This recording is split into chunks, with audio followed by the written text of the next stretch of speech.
ശ്രീ സദ്ഗുരവേ നമഃ. കൃഷ്ണ കൃഷ്ണ മുകുന്ദ ജനാർദ്ദന കൃഷ്ണ ഗോവിന്ദ നാരായണ ഹരേ. അഗ്നിസാക്ഷിയായൊരു പത്നിയെ സ്വപ്നത്തിൽ പോലും അറിയുന്നില്ല ചിലർ. ഇവിടെ അഗ്നിസാക്ഷിയായിട്ടെന്ന് പറയുന്നതിൽ ശരിക്കും നമ്മൾ നോക്കിക്കഴിയുമ്പോൾ ശ്രീരാമചന്ദ്രൻ ലങ്കയിൽ നിന്ന് സീതാദേവിയെ കാണുന്ന ഭാഗമാണ്. അപ്പോൾ അവിടെ നമ്മൾ നോക്കുമ്പോൾ സീതാദേവിയെ രാവണവധത്തിന് ശേഷം സ്വീകരിച്ചുകൊണ്ട് വരുന്നു.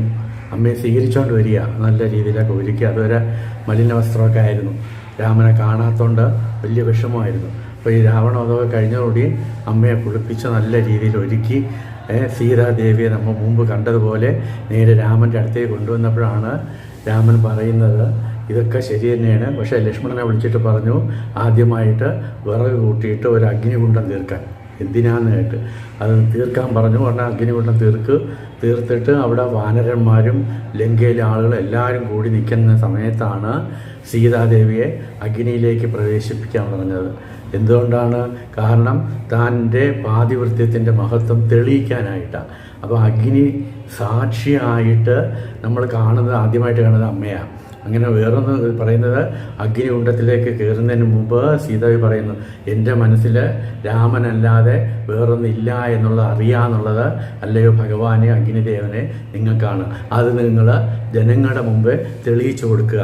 അങ്ങനെ അഗ്നിയെ സാക്ഷിയാക്കി ആദ്യമായിട്ട് തൻ്റെ സഹധർമ്മിണിയെ കൂട്ടിക്കൊണ്ടുവന്ന ആ രാമൻ പിന്നെ ഇവിടെ വന്ന് അയോധ്യയിൽ വന്ന് കുറച്ച് കഴിഞ്ഞപ്പോൾ ആരോ രീതിയിൽ, നല്ല രീതിയിലല്ല, നല്ല സ്വബോധത്തോടെ അല്ല, അത് പറഞ്ഞ ആക്ഷേപം സ്വീകരിച്ചുകൊണ്ട് അതുകൊണ്ട് കാട്ടിലേക്ക് പറഞ്ഞു വിടുന്നു, കാട്ടിലേക്ക് തള്ളുന്നു എന്നാണ് പറയുന്നത് രാമായണത്തിൽ.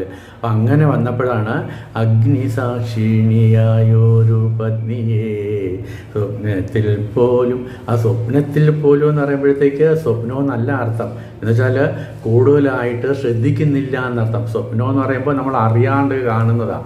അപ്പോൾ അറിഞ്ഞുകൊണ്ട് പോലും ഇങ്ങനെ ഉപേക്ഷിക്കാൻ പാടില്ലായിരുന്നു. കാരണം ലങ്കയിൽ വെച്ച് തെളിയിച്ചതാണ്, അഗ്നിക്കകത്ത് കയറിയിട്ട് ഇറങ്ങി വന്നതാണ്. ഒരുപക്ഷെ ആദ്യമായിട്ട് മുരുകൻ്റെ അനുഗ്രഹം അതായിരിക്കാം. കാരണം അഗ്നിക്കാവടി എന്ന് പറയുന്ന പോലെ തീക്കകത്തൂടെ കയറി അമ്മ വന്നത് വേറെ ആരും വന്നതായിട്ട് അറിയുന്നില്ല.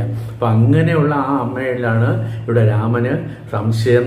ആളുകൾ പറഞ്ഞത് കേട്ടു, ഒരാളെ പറഞ്ഞുള്ളൂ, അത് സ്വബോധത്തോടെ അല്ല, അതിനെ മാനിച്ചുകൊണ്ട് രാജധർമ്മം പരിപാലിക്കാനായിട്ട് സീതാദേവിയെ കാട്ടിലേക്ക് ഉപേക്ഷിച്ച ആ രാമൻ്റെ